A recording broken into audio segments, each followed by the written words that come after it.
कभी आपने किसी ऐसी स्त्री के बारे में सुना है जो स्वयं प्रेम में न होते हुए भी किसी और के प्रेम को पाने के लिए देवताओं से भी टकरा जाए। ये कहानी है चित्रलेखा की और उसकी सखी उषा की। उषा जो बाणासुर की पुत्री, एक राक्षसी कुल में जन्मी पर हृदय में कोमल कमल जैसी, और चित्रलेखा उसकी सखी, उसकी आत्मा के दर्पण, एक रूपवती पर उससे कहीं अधिक बुद्धिमती और सबसे बढ़कर सिद्ध योगिनी। एक रात थी जब चंद्रमा झील के ऊपर धीमे से झांक रहा था। उषा अपने शयन कक्ष में अचानक कांप उठी।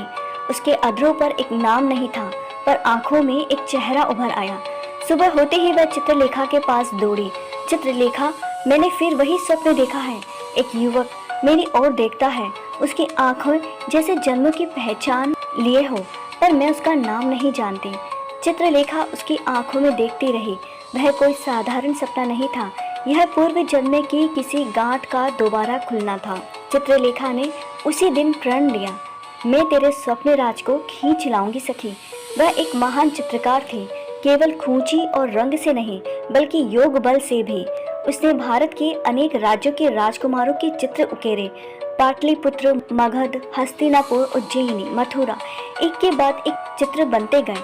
पर उषा की आंखों में ज्वाला तब जगी जब उसने अनिरुद्ध का चित्र देखा, श्री कृष्ण का पुत्र, द्वारका का वे राजकुमार।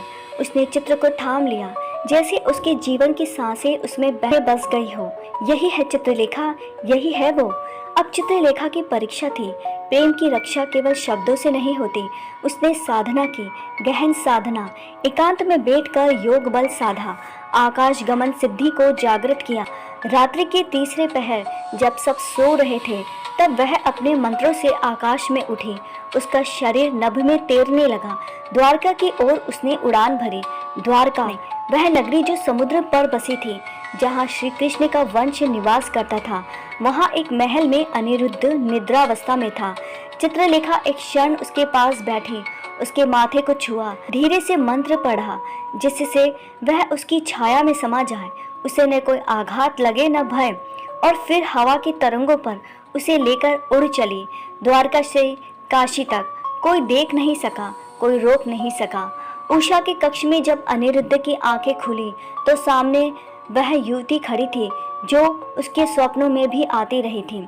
दोनों मौन, न कोई संवाद न कोई संकोच, जैसे किसी अनकहे यथार्थ से मिल रहे हो। धीरे धीरे दोनों की बातों से पता चला कि यह केवल एक तरफा स्वप्न नहीं था। अनिरुद्ध भी उसे स्वप्नों में देखता रहा था।